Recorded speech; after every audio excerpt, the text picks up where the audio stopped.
Hi, hi. All right, we are on. Welcome, everyone. Welcome, welcome. And today we are joined by Jean-Pierre Brits.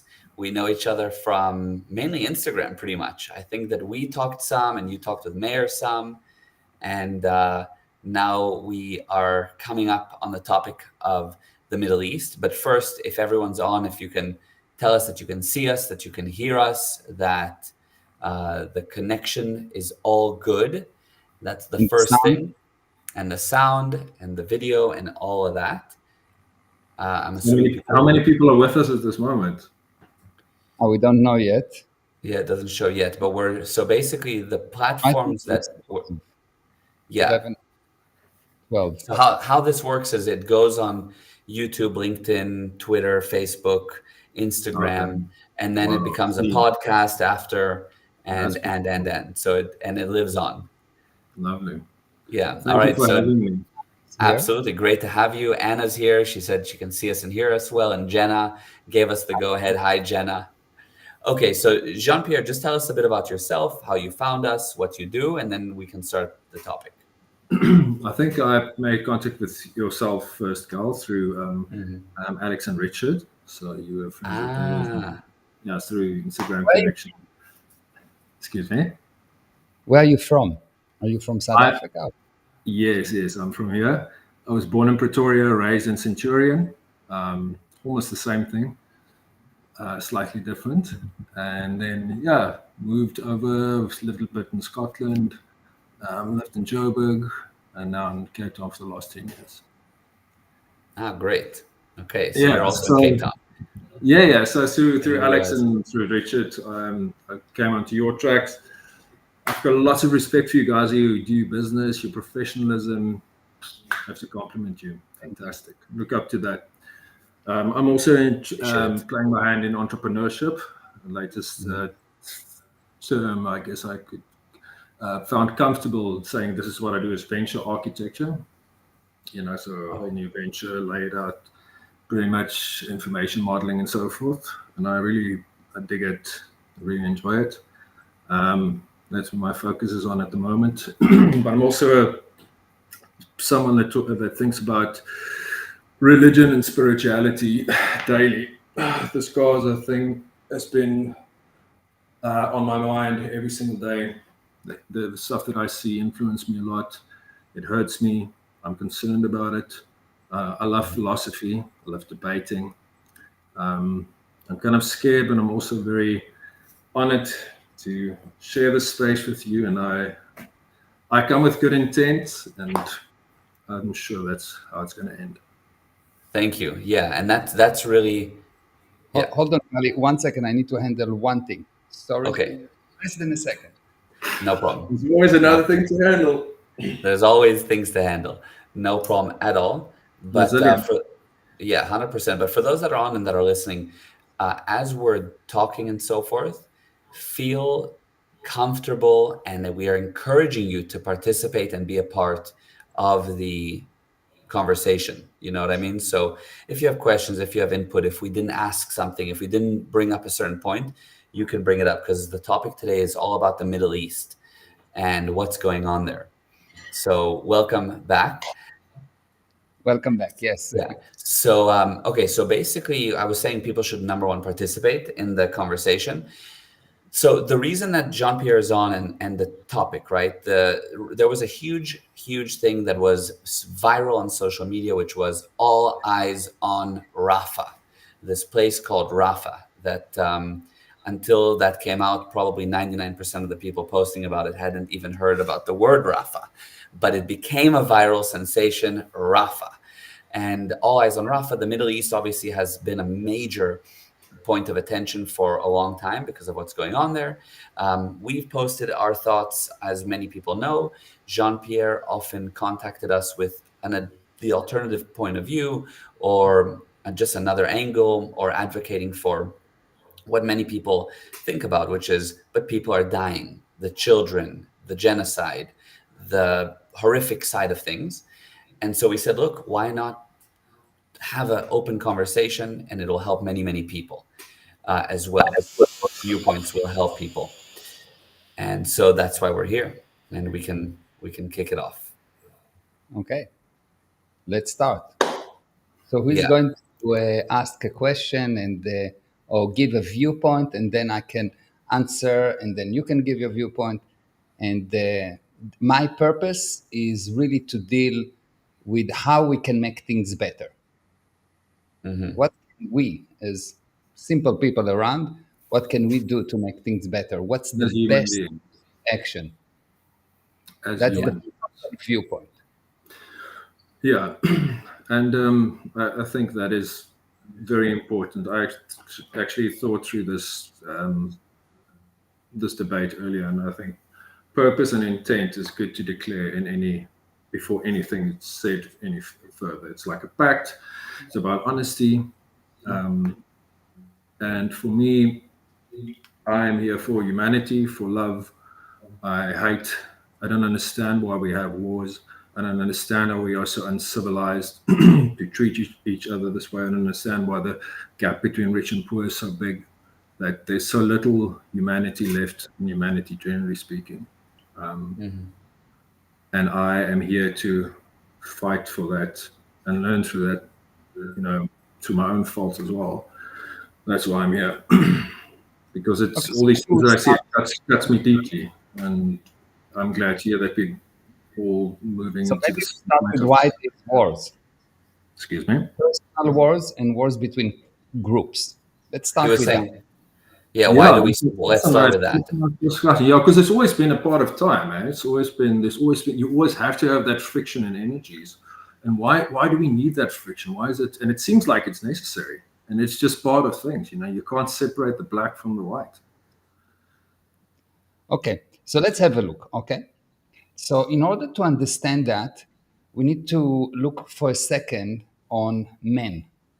Like, you'll see that a person have a mind, and the purpose of the mind is to resolve problems that are related to survival. And the mind is a very good computer, and that computer fails like any computer when the data is faulty. Look at that. When you see people fight, you need to know that the people that look at the fight and the people that fighting operating on faulty data that someone inject to them unbeknown to them. You have a husband and wife, forget about countries, forget about groups, white, black, yellow. Just let's look at husband and wife. They love each other. They started with love, at least. They have kids together. They have mortgage together. The future is totally intervened, and the more they fight, the worse they get on all aspects of life. So it doesn't make sense that they will fight. So why do they fight? In order for two people to fight, there must be a third person unknown. It can be the lover, the mother-in-law. It can be someone. It has to be a third person unknown. Yes. Usually the mother-in-law. Yes. And if you have more than one wife, you have the punishment two mothers-in-laws. So, Exactly. someone unbeknown to you inject venom. He's like a snake, like the snake in the Garden Something of to shake it up. Yeah. And that's happened between couples, that's happened between countries. And our job, the people externally, have now two options. Option number one, to make the fight bigger. How do you do that? You side with one side. She's right or he is right. They are both wrong. If people fighting, they are both wrong. I can tell you for sure. Because it's not pro-survival to fight. So obviously they are both wrong. Yes? Going back Side to the one side, I'm stupid because I don't see the other side. And if I fight with the other side, I'm stupid because I don't see the other side. So the only way to solve problem in marriage or in any relationship is to understand that what we see is not the real story. I've done a lot of marriage counseling. What happened usually with the marriage counseling is two people come to me and each one of them try to prove to me how they are right and the other person wrong. And they have totally opposing views. Each one of them have proof. Each one of them can show me all the proof. And maybe they're right, maybe they're wrong. It's irrelevant, because if I make the wife right, the marriage get destroyed. If I make the husband wrong, which is in any case always wrong, if I make the husband wrong, the marriage gets destroyed. So the handling is not to find who is right and who is wrong. The handling is to find what actually me as an external person can do to lower the fire. How do you do that? I will come to the husband and tell him, look, you're not right or wrong, but you need to be responsible. If it happens to you, you caused it. And I go to the wife and I say, it's not about right or wrong. If it happens to you, you caused it. You have no one to blame. When you blame someone, what you say, I'm trying to put it like that, you say, God will help me to explain how you are to blame at what I've done. 3 fingers towards me. Yeah. So the one thing wrong to do is to find who is to blame. Take any taxi driver, and he is better than any president because he knows everyone to blame. But he cannot finish his own month. He cannot balance his own checkbook. He cannot pay his lease. He cannot pay his mortgage. But he can explain to the president what to do. Any taxi driver, which means it's nonsense. The only way to handle or to improve a situation is to know both sides are wrong, extremely wrong, not a little bit wrong. And both sides are irresponsible. And when I assert one side rightness and other side wrongness, not a problem. At that moment, I make the fight bigger.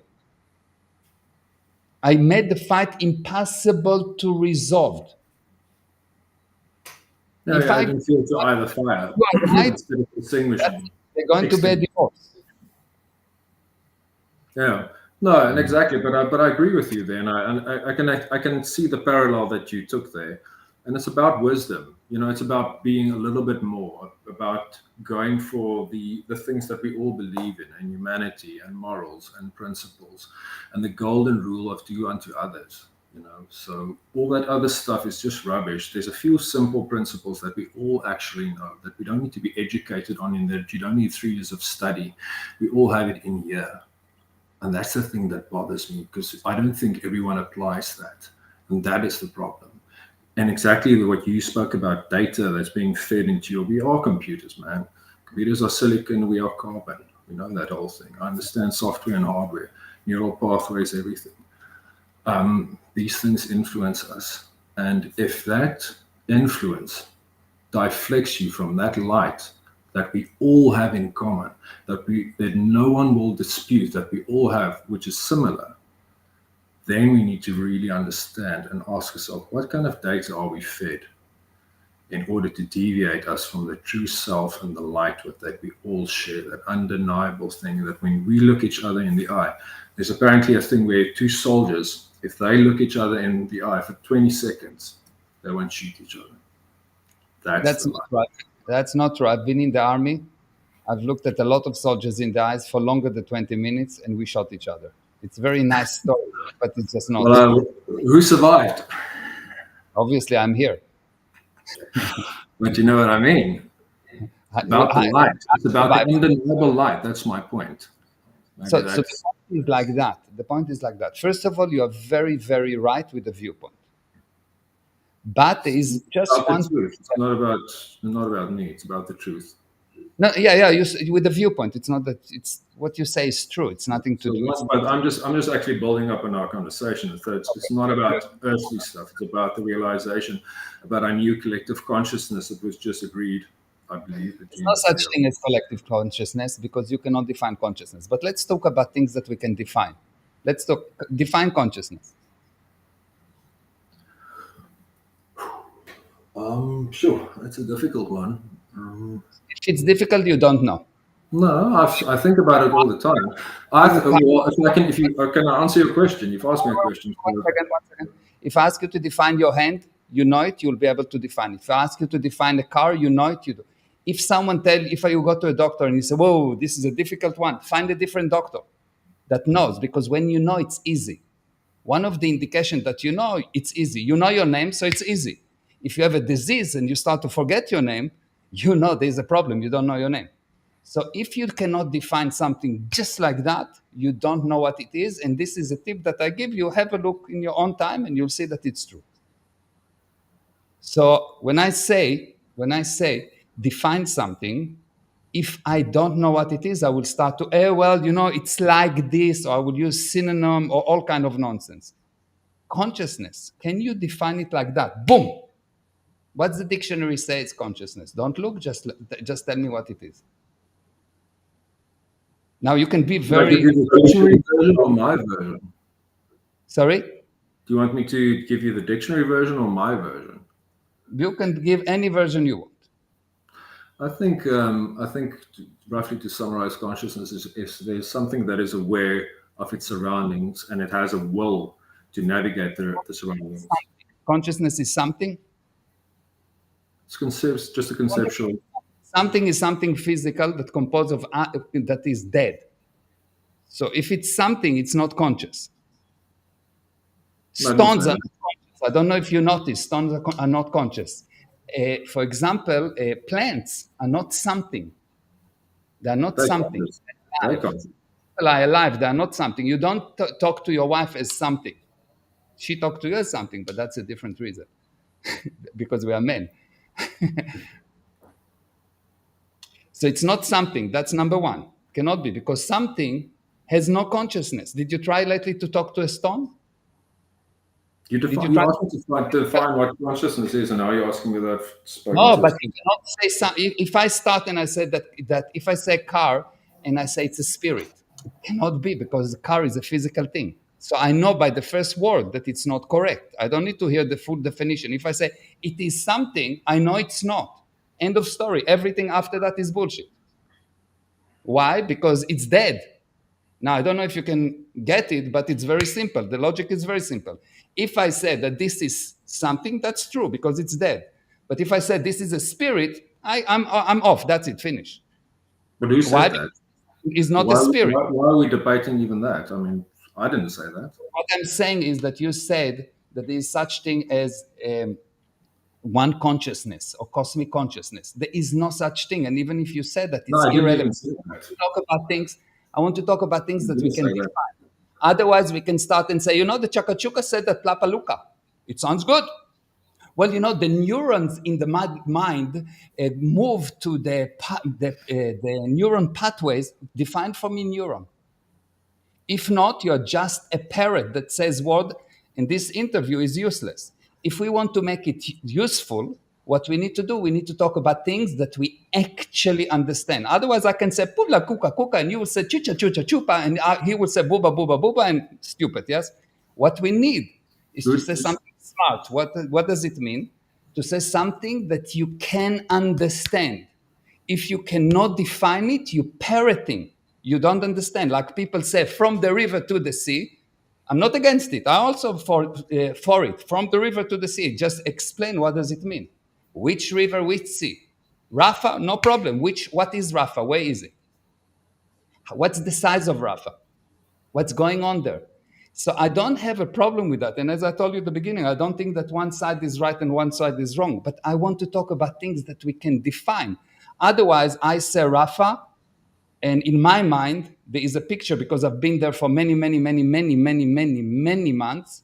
And you say Rafa, and if I ask you to define what is Rafa, can you define? What is river to the sea? From which river to which sea? Is this a quiz or is this a debate? No, it's to know that we agreeing on the terms, because if I say Rafa and I think it's Tel Aviv and you think it's Johannesburg, are we talking about the same thing? That's why I started the conversation about the light. You want to pop quiz me on general knowledge and statistics and measurements. You want screen research? I mean, how specific do you want to get? No. You need to answer my question. Why? Kind of ask the question. Listen. How does communication go? You ask a question. I don't know. You've been talking all the time. I don't know.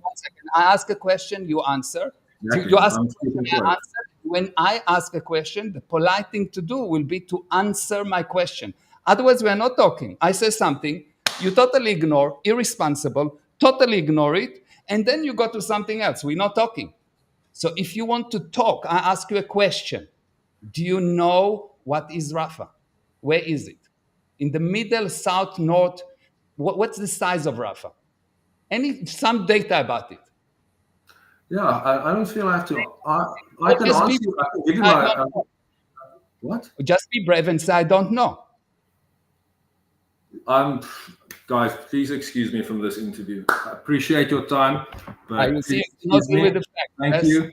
Empathy goes a very, very long way. Please excuse me. You are Thank you. very welcome. Bye. Cheers.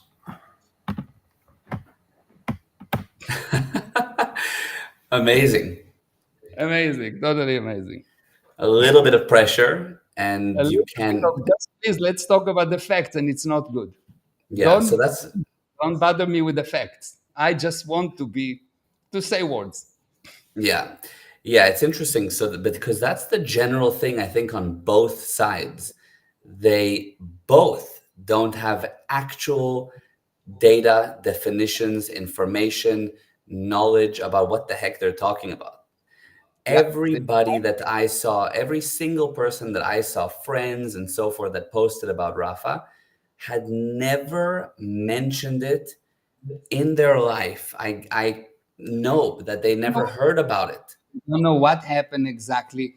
And more than that, in order for data to have any value, we need to compare it to a similar data. Yes. If I say 7, I need to compare it to 6 or 8. Otherwise, 7 what? Yes. So Yeah, when yeah. someone says, okay, something happened in Rafah, let's say 40 people got killed. What actually happened there? Yeah. They People will don't not. know. They No. don't know exactly. Yeah. Never mind what happened there. Is there any similar things that happen in history? Do they know about Watch Bagoto, which the US killed in a similar setting, something like 280 people? And now it didn't happen once, it happened 8 times within 1 year. Do they know about what's happened in Afghanistan, what's happened in Syria? Do they know what's happened in Jordan? So we have comparison when someone fight terrorism or when someone goes to war. How many actual civilians get hurt? And if you will compare it, you will see that actually, by the data, yes, both sides are wrong, but Israel is actually a saint in comparison to the US. Yeah, I think that In comparison to King Abdallah from Jordan, that killed Palestinians in his country, just something over 60,000 Palestinians in less than 1 month, 3 weeks, because they revolted. when was that? That was with the King Abdallah. It was about the September. It's called Black September, so you can open online Black September and you will see it. Okay, but like 10, 20 years ago. But still. It was something like 69, 68, 60, or 70, somewhere around the 70. Okay, so two things from my side. Firstly, there's no doubt that people get highly sensationalized by the current thing. Whatever is currently being fed into people's eyes and shoved down their throat is what they regurgitate. And it's the current thing. First, it was, I mean, in the last 4 years, first it was COVID, then it was Ukraine, then it was whatever, Black Lives Matter, and now it's what's happening in the Middle East. So they for sure don't know what they're talking about, and that's what's being fed when there's much bigger, worse atrocities happening in parallel that they know nothing about, and they're not talking about it only because it's not what they've been fed. Yeah, but more than that, they get re-stimulated by pictures that they see. So first of all, people say, well, but there's so much killing. And so they have this, if someone die or a child die, it equals that you're doing a genocide. Okay, so let's define genocide. Okay, genocide is killing a whole nation or whole group, yes? So Israel unwittingly took over from Egypt because Egypt didn't want the Palestinians after 67 and didn't want in the peace agreement. after Israel took over the Palestinians, there were, if I'm not mistaken, about 600,000, but around few hundred thousand. And today, there are somewhere around 2.5 million Palestinians. Something is problematic. Yeah, 100%. Then Israel is an apartheid country. What does it mean, apartheid? Apartheid means that you take a group of people within your country and you give them less rights, or you cause them some kind of a damage. In Israel, in the Supreme Court, you've got Arabs, you've got judges, you've got doctors, lawyers. In the Knesset, the Knesset Which is has the parliament. The parliament. The parliament has altogether 200 people, or 200 or 220, 200, I think. And the Arabs are about 10% of that. One party, and there's another more extreme party which has about 8%. So more or less 18% are Arabs in the country, in the Knesset, in the parliament. How many people from Jewish people are in the parliament of Iran, or Syria, or Morocco, or Lebanon? How many rights do Jewish people have in Iraq, in Iran? Do they have voting right? No, zero. Nothing. They have the right to death. Yes, exactly. And then they said that Israel put a barricade over Gaza. Yes, like the Gaza is closed by Israel, so there is a barricade by Gaza. Again, they don't know that Gaza have a border, a long border. About 50% of the length of the border is Gaza with Egypt. Egypt is Arab people. And they don't let them go in. If they want, ask your brothers, the Arab Egyptian, to open the border. Why they don't open it? Do you know why they don't open it?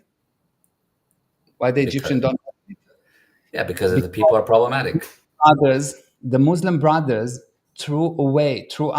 did a violent coup in Egypt, and they are terrorists, considered to be terrorists in Egypt, and they threw the president away. So they're considered to be terrorists in Egypt, never mind in Israel. Okay? Yeah. And say, well, Israel killing babies, blah, blah, blah. Okay, so let's have a look. Hamas have opened a war on Israel, yes? This is very simple. Hamas, give back the kidnapped people, babies. Return the babies, return the people, the civilians that you kidnapped, and drop down your weapon, and we will have peace. Right. Yeah.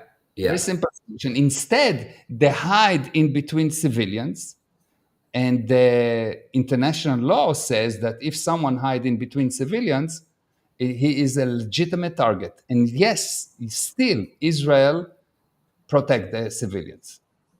Were the casualties, were the mistakes? Yes, of course, no one is right. Yeah. Actually, instead of getting all interpolated, people are dying. Yes, people are dying. It's normal. I don't like it. It's not good, but it's normal in war. I can give you information about how many people has been killed in 2015 in a hospital in a place that's called Kunduz.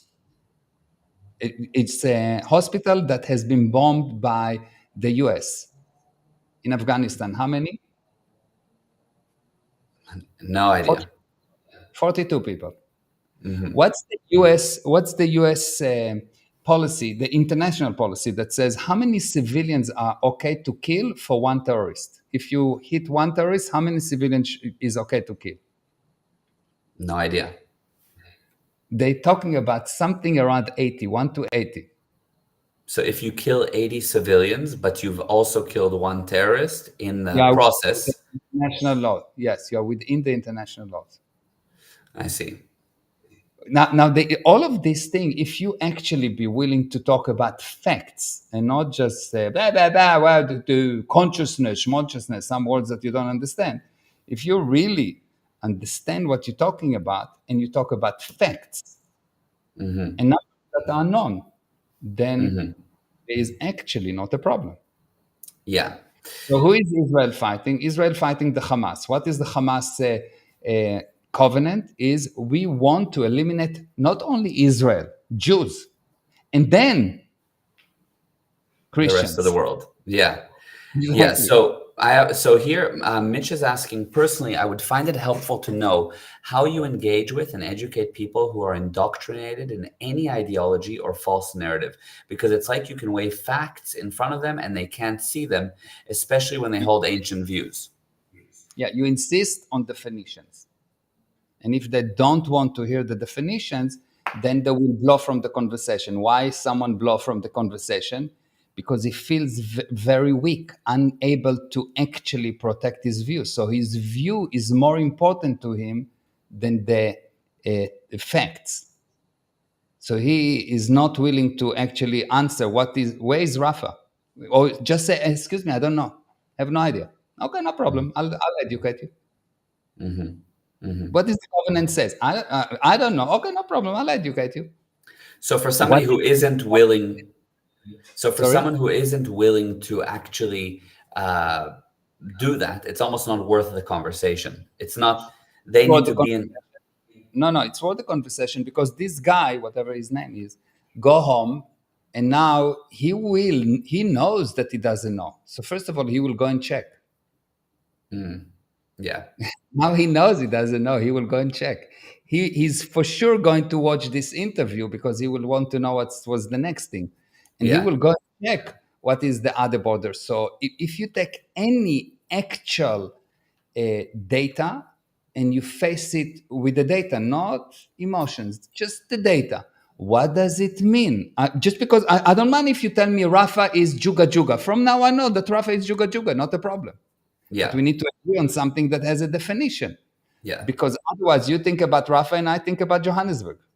Yeah, you have to speak the same language in a conversation. So I think, especially for Mitch's question, and I think in general, when you talk to people start talking and they're very passionate and their purpose is good, but they're talking about totally different things. So then nothing comes from it. You have to agree on, hold on, where's Rafa? What's Rafa? Or if you're having an argument with someone, what's the topic? It cannot be something. Consciousness is something. It cannot be something. Let's define something. Something is a physical thing. Consciousness is not physical. And if you want to tell me from now on, let's define consciousness as a physical thing, not a problem. Let's call it consciousness. I don't mind. We can have a definition. Yeah. Something. So Mitch is saying in that maybe in this case, but that doesn't happen with people who walk away from most conversations. So when a person is walking away, or when a person attacks you personally, he knows he lost. Look yourself. You had an argument with your wife and you walked away. Who won? Yeah. You could not handle the effect. You couldn't handle her. So number one stupidity is to start and fight with her, because she will always win. And number two, that you walk away. Yeah, I see. Yeah, good point. So now let's circle back to the topic of the actual of this live stream, which is what your eyes should actually be on, because all eyes were on Rafa. And then we said, are your eyes being abused? All eyes. That's a lie, because statistically, other than the media that try to make a view of it's all eyes, when you look at surveys, all eyes are not on Rafa. The majority do not agree with the Palestinians. The majority media that is controlled by one organization agree with the Palestinians.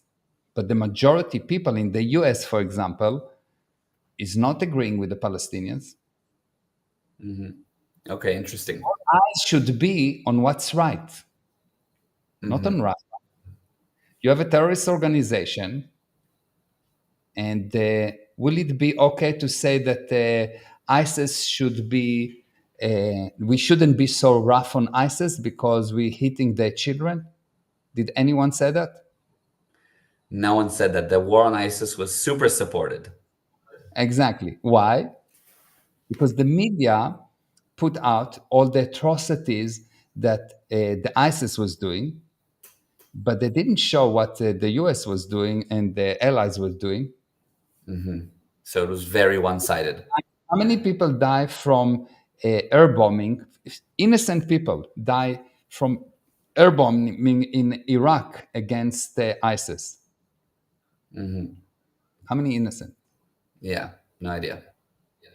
Exactly. Somewhere around 50,000. Yeah. This is what the US says. In reality, probably 3 times.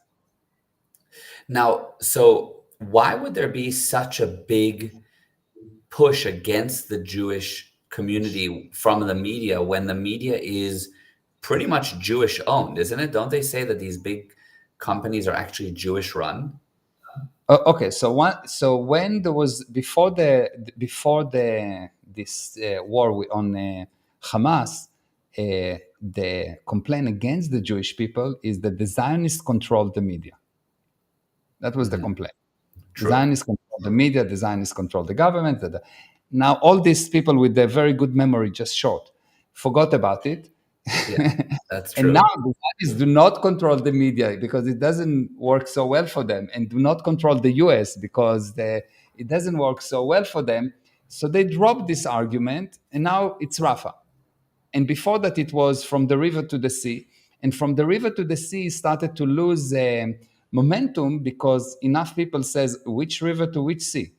You don't want genocide, but from the river to the sea is where Israel is, which means you want to create genocide on the Israelis or on the Jewish people.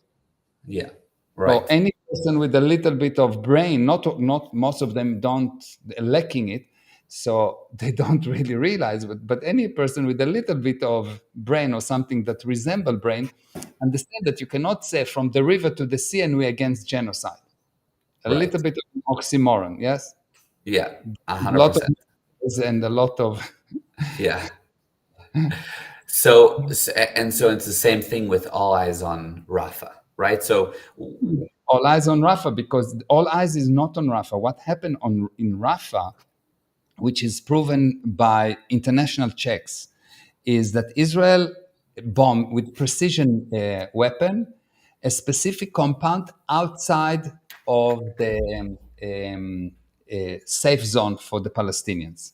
Okay, it was more or less about 1.2 kilometers away, and in normal circumstances, no one will get hurt other than these few terrorists. Those terrorists had massive weapon storage in that area that Israel didn't know about it, that ignited. And that's what caused the damage, because this kind of a missile, such a precision missile with this size of explosive, cannot create the damage that has been created. So number one, actually, the problem is the Hamas, that it put weapon next to the safe zone. That's number one. Yeah. And number two, even if it was Israel, it was not intentional. And it's not intentional, but it's nothing unusual. The US bombed eight weddings, different weddings in 1 year in Afghanistan. 8 weddings by mistake. In each one of them, there was more people that died than this one attack of Israel. Right. Assad, the president of Syria, killed of his own people, bombed them with gas, with the chemical gas, did terrible thing, and killed more or less in his own hand 500,000 people. 500,000 people. Never mind how many people die separately in the war just by fighting. Never mind how many injured, etc. 500,000 people. People said all eyes on Assad. No one. So why all this attention on? Because it's brainwashing, Babale. But why? But why Israel? Why Israel? Because first of all, Israel is the only country that never been allowed to retaliate, to protect itself. You had the years of suicide bombing. Imagine, yeah, most people cannot imagine it, but imagine that for many, many years, the Palestinians will come to a restaurant or a bus or a party with teenagers and explode themselves and kill tens, hundreds of people. Was there ever anyone that says all eyes on the suicide bombers? No. No.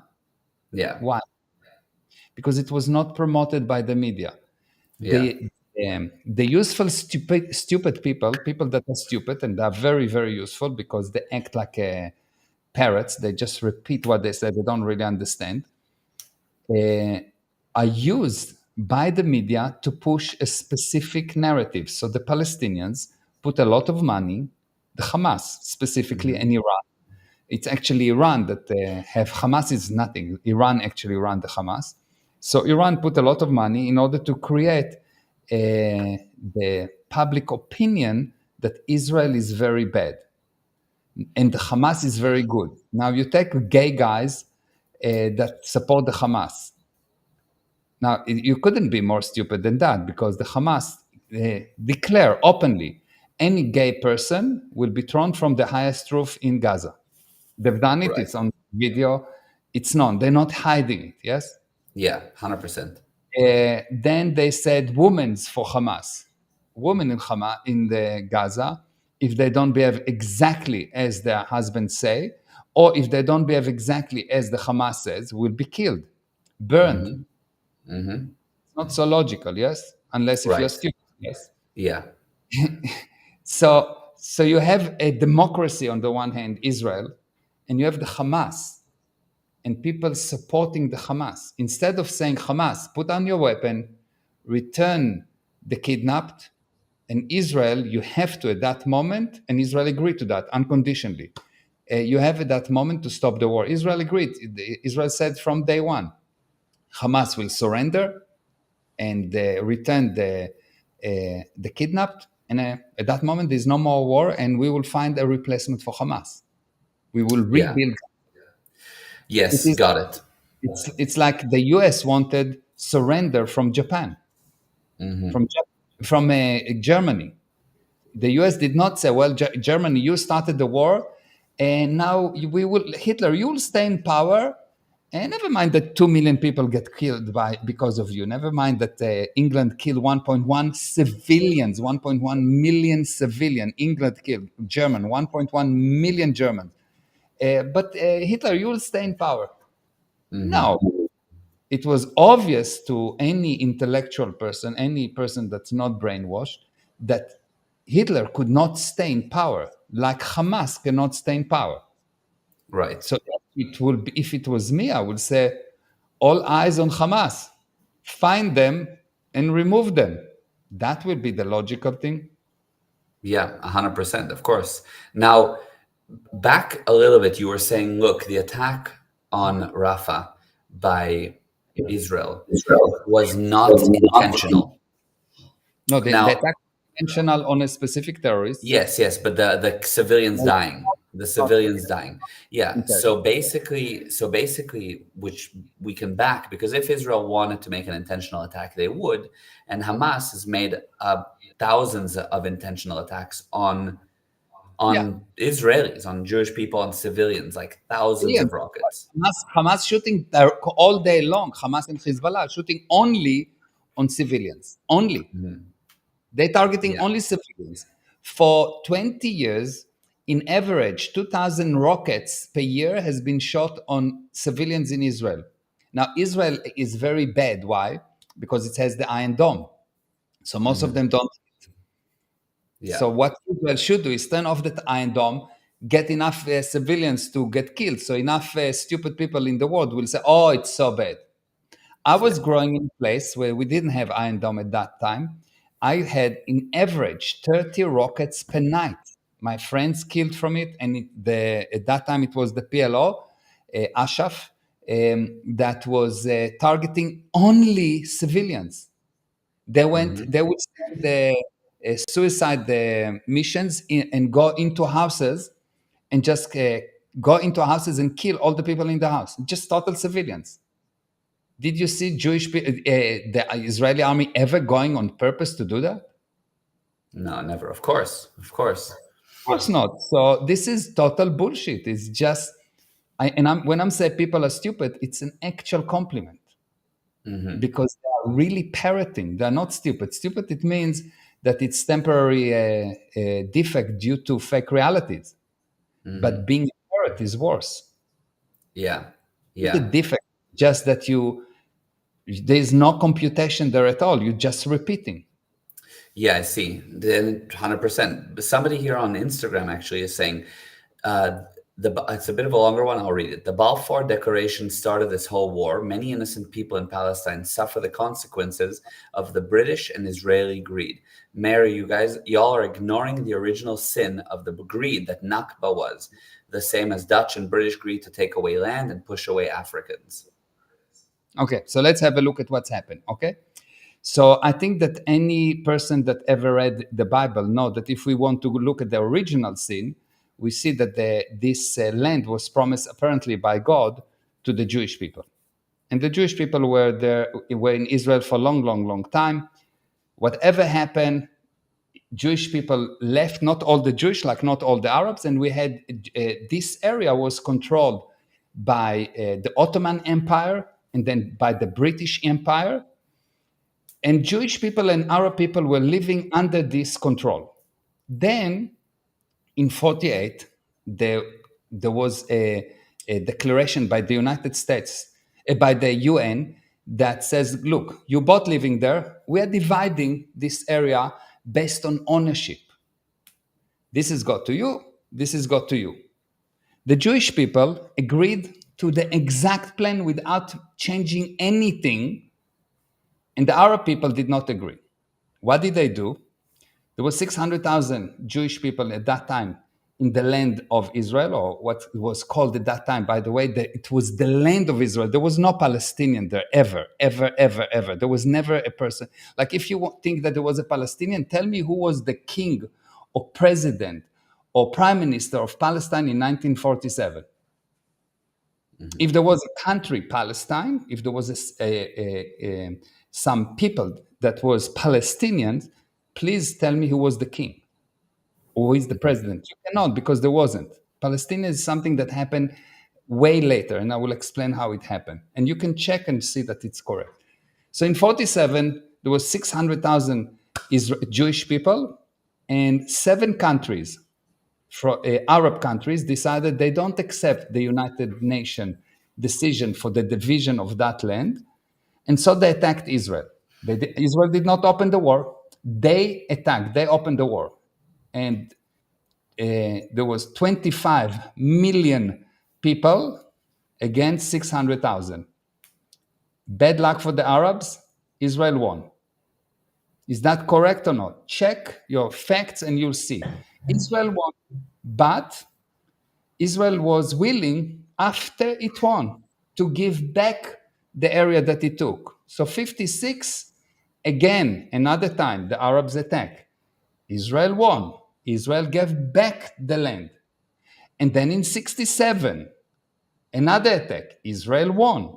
And any country that was willing to negotiate peace agreement with Israel, Israel gave back. It shouldn't, yes, by the law. It shouldn't, but it was willing to give back to Egypt its area. But Egypt didn't want the Palestinians. Gaza, before the 67 war, up to 67, Gaza belonged to the Palestinian, and Jordan on the other side. What do you mean, the Palestinians? Gaza, the Palestinians were owned by the Egyptians. So how did it become Palestinians? Because earlier we were saying there was no. It become Palestinians, yes. So what is Palestinians? Palestinians is anyone that the British decided that because they were living in the land of Palestine, it was Jewish, Arabs, German, many nations that were owning land there under the British control, and before that under the Ottoman control. And there were Palestinians. It was not an actual country. it was just an area that controlled by the British. Now, how the word Palestine came about, when Israel had the second temple and was living in the place that called Israel in Judea, they fought against the Roman, and they lost. And because they lost, the Roman decided to take this area and to call it by the name of the most avid enemy of the Jewish people, which was Plishtim. And the name Palestine comes from Plishtim. It's a name of certain people that were living across the seashores, and they were the enemies of Israel. And because the Jewish people fought against the Roman, when they won, they destroyed the temple, got all the Jewish people to go away to all kind of slave camps, and called the area Palestine. That's how the name comes. Not from any Arabs whatsoever, not even close to Arab. Nothing to do with Arabs. That's all. Wow. This place called Palestine since that time. In 47, my grandfathers that came to Israel, they knew that there was a place before Israel that called Palestine. And Jewish people had the Palestine passport, and Arab people had Palestine passport, and German and many people had the Palestine passport, and that passport was issued by the British, and before that by the Ottoman Empire. So just this short history. So when someone says, well, you know, Israel pushed away Palestinians from their home, true, it did. They opened the war. So you cannot open the war and then start to cry, oh, I lost, you pushed me away from my home. No, Israel, unlike any other country, 3 times was attacked, 3 times won, and every time that any Arab country offered a peace agreement, Israel was willing to give back, and did give back, to Egypt, all of Sinai, etc., to Jordan. Jordan didn't want the West Bank. It was belonged to the Jordan. Israel was willing in the peace agreement with Jordan. Israel wanted Jordan to take the West Bank. Jordan doesn't want. Jordan actually killed Palestinians more than Israel combined. In all the wars, Jordan killed more Palestinians than Israel. So now Palestinians is basically anyone who isn't in a set country, such as Jordan or Egypt or Israel.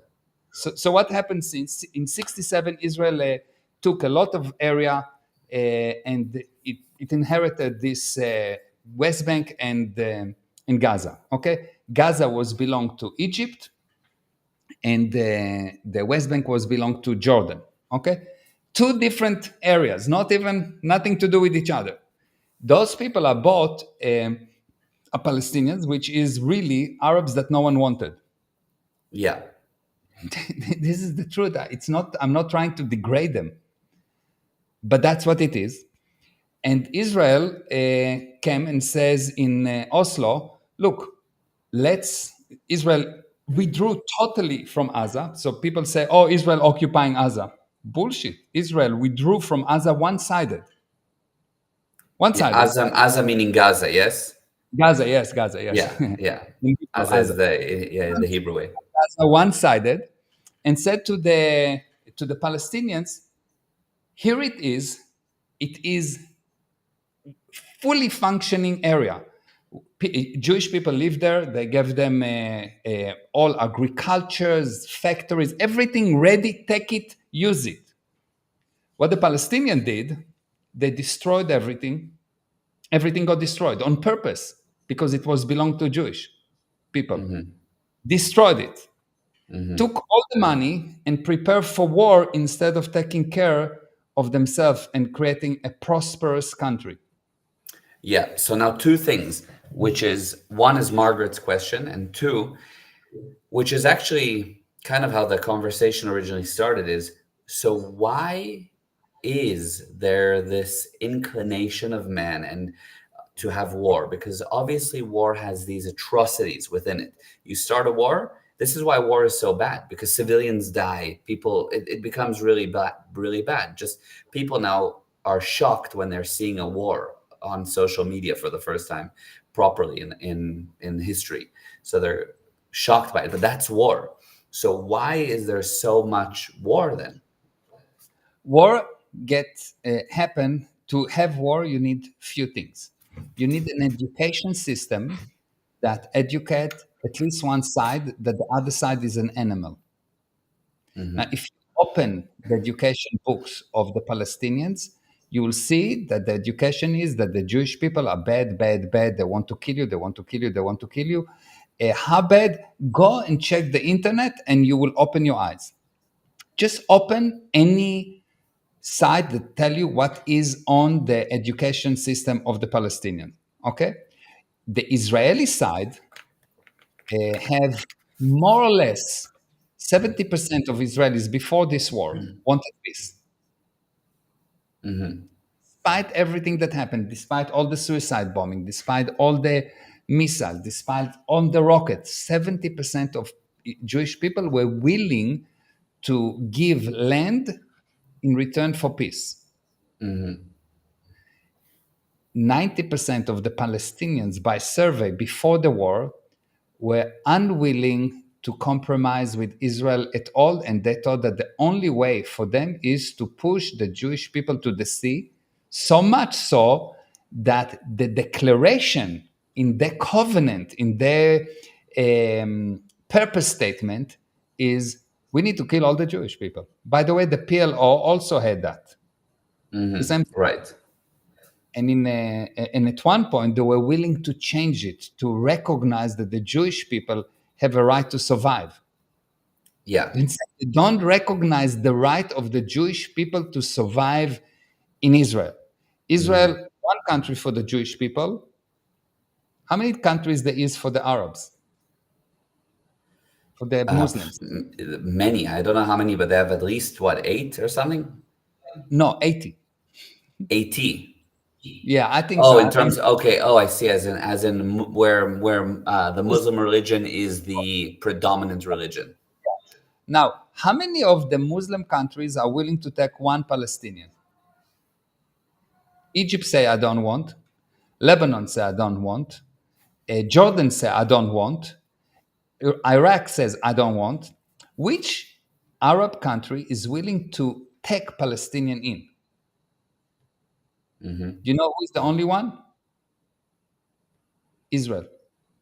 Israel is the only country that actually take Palestinian and take care of them and put them in hostels and actually handle them and give them work and give them work and give them rights. Right, right.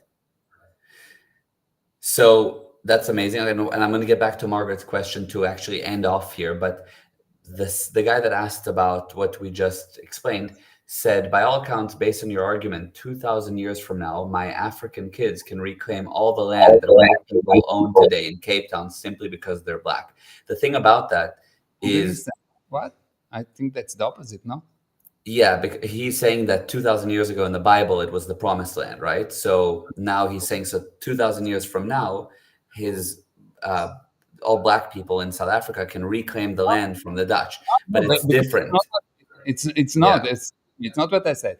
I said Israel the Jewish people agreed to the division, white and black living together, which make more sense in South Africa because there was no fight, because somehow Mandela created the situation when white and black agreed to live together, as opposed to other African countries that you created atrocities. Yes, the black just decided that the white are not good and let's kill everyone. Yes, so Israel agreed.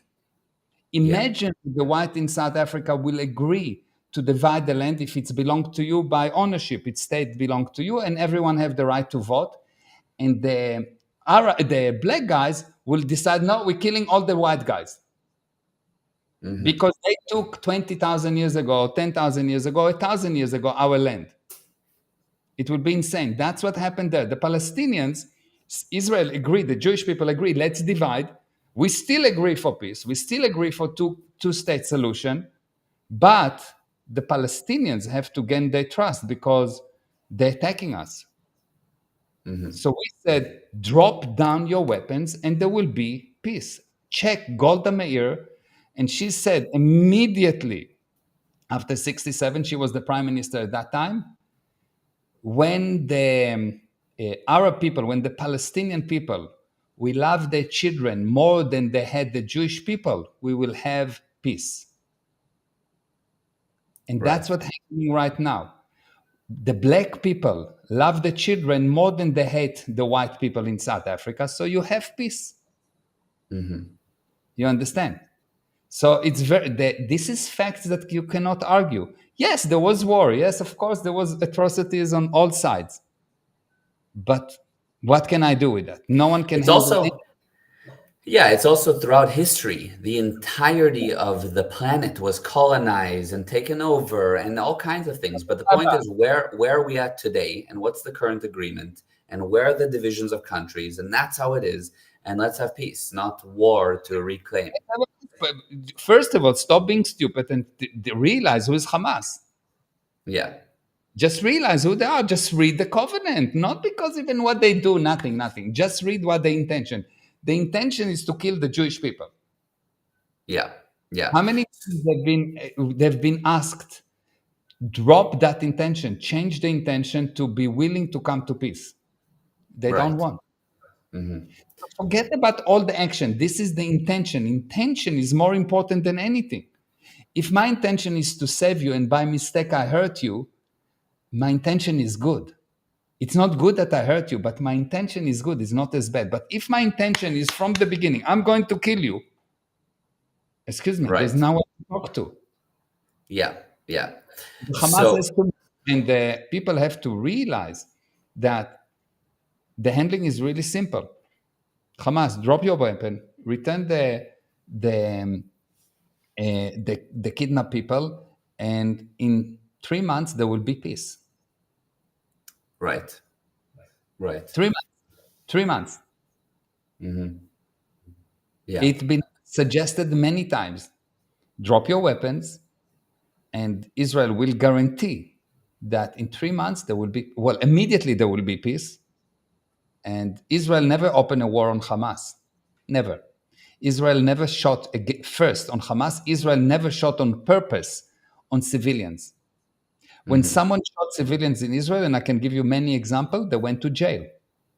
Show me one person from the Hamas that went to jail because he shot on civilians on purpose. That's the whole thing. So the illogic is so big, that, wow, how do you even explain it? You see, all the Hamas doing is shooting rockets on civilians. True or false? 100%. Well, where is all the world standing up on the back feet and saying, hey, why are you shooting on civilians? Thousands of rockets every day. Because the Israelis can protect themselves, so it's okay to try to kill civilians. And they're still killing civilians and hurting many, yes? But who cares? It's Jewish blood. It's not important. Yeah. Because what people think is when someone is weak, he deserves help. No. When someone is right, he deserves help. Exactly. The weak do not necessarily deserve help. The weak that want to improve deserve help. But the weak that try to kill you do not deserve help. Yeah. And killing is not always bad, because if I will not kill a disease, what will happen? If I will not kill someone that come to my house to kill my children, what will happen? If I will not kill ISIS, what will happen? So killing is not always bad. It's just that people are parrots and they cannot differentiate. So killing is bad. Oh, come on. Yeah, no, 100%. So as a final note, all eyes, this was Margaret's question. So where should my eyes be? All eyes should be on Hamas. Everyone should say, return unconditionally all the people that you opened the war, return the kidnapped babies. They kidnapped a baby, Bibas, he's still in their hand, 8 months old. He has been almost a year with them. 8 months old. Who kidnapped 8 months old baby? Not by mistake. You did it. Okay, return the baby. Yeah. Baby, children, women, rape them, if one Israeli soldiers will rape someone, and there will be even shreds of proof, he will go to jail. Yeah, of course. So why there's not a total devastation of how could it happen? Yeah, No, of you course. open the war, you have no say. You open the war, you lost your say. You have no Right. say. Return the kidnapped, put down your weapon, and otherwise suffer the consequences. Yeah. That should be the normal thing. Germany opened the war, so no one come and say, "No, look, this it's painful. It's too painful." No one say that. No, they It's really said, crazy. of You course. open the war, you need to carry the consequences. Yeah. I'm Yeah. giving you an option to surrender.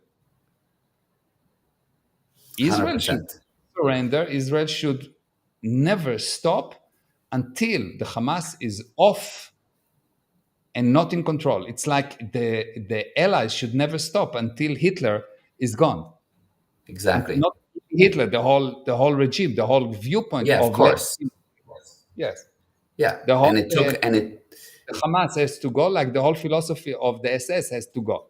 exactly. And it took an immense amount of force, pressure, and killing. This is a fraction. If the 1940s had social media, everybody would be crying like would be posting all eyes on Berlin or something. It would have been during the war. You know what I mean? It's like, No, it wouldn't happen because at that time people were still educated. People actually understood that they need to understand. We had a guest that didn't think that he needs to understand. He was very upset that I insisted that we will understand each other. It's much better for him to just say, Rafa, or Rafa, what is it? I don't know. It doesn't even actually, it's the actual word is Rafiach. It's not Rafa. what do you mean? Oh, like in Hebrew or? The actual name in Arabic is Rafiach. Oh, oh It's wow. not Rafa. This is it's people that don't actually know say the word. They don't even know what it is. It's actually Yeah. Rafiach. Wow. So Amazing. just not even he doesn't even know the. But not a problem. Just tell me where it is. Give me where it is. What's the size? How many people live? Where is the safe zone? What actually happening? Let's deal with facts and agree. I don't mind what it is, but let's agree. We can say that Rafiach is in Johannesburg. I'm quite okay with that. Yeah. Yeah. I don't want to call it instead of Rafa to call it Cape Town. I don't want. Give it any name that you want, as long as we have a definition. Yeah. And as I said, I think that's Very that confusing the facts. 100%. That I think that principle of agreeing on definitions, agreeing on the topic, understanding that you're speaking the same language is key for any communication, especially one that has any form of tension. Yeah, and Yeah. don't, because otherwise you just throw words. Well, I make the brain making neuron part. Okay, good. Explain to me what is a neuron. Just give me a definition of the word neuron. I Right. don't know. You're a robot. Excuse me, you're just a parrot. Yeah. Yeah. What is a neuron? Oh, I'm spiritual. Good. Define what the spirit means. Last seen spirit. Yeah. Yeah. Exactly. Conscious. What does it mean? What does it mean conscious? If you don't know it on the spot, you don't know it next. Right. You're just a parrot. 100%. Nicely dressed parrot. Yeah. Yeah. Yeah, exactly. And that's a great lesson from that whole conversation. If anything, that is key. Key. Okay, this was wow, amazing, super shaking, which was good, like shook knowledge. I'm sure everybody that listened learned a ton. If you got any value from this, by the way, this Saturday is a free webinar that you can join that basically teaches you how to find the snakes in your life, how to fix fighting, how to handle arguments. Do you want to talk a bit more about that before we go? Yes. So as I said at the beginning, in order to have a fight, there need to be a snake. In the Garden of Eve, there was the snake that actually created the problem. This snake is the guy that convincing you to do something that you shouldn't do. He is the guy that always hidden, is crawling like a snake under the stones. No one see him, but he is the source of the problem. And usually the people that get punished is not him.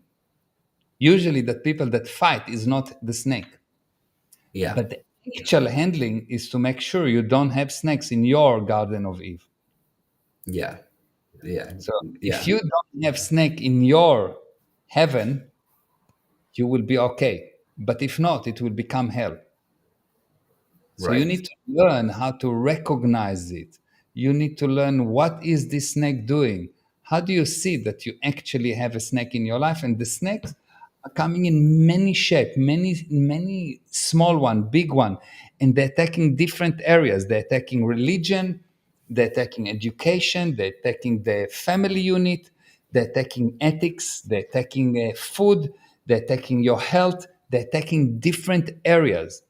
If you don't know how to spot and recognize the snake, you're definitely going to hell. Amazing. That's very true. Very, very true. And it's the exact analogy. Yeah. So that's gprosperity.com/advanced FAC. So gprosperity.com/advanced FAC. You just scroll down slightly, you'll find a place to register. This Saturday, super powerful webinar coming. Margaret said, amazing discussion. Thank you very much. And I highly recommend the Saturday free Relationship and Family Academy. Highly valuable content. Yeah, it's amazing. You have to be there. Yeah, Gali, absolutely. Love you. Mwah. Bye-bye. Yeah. Thank you, everyone. Bye-bye. Bye.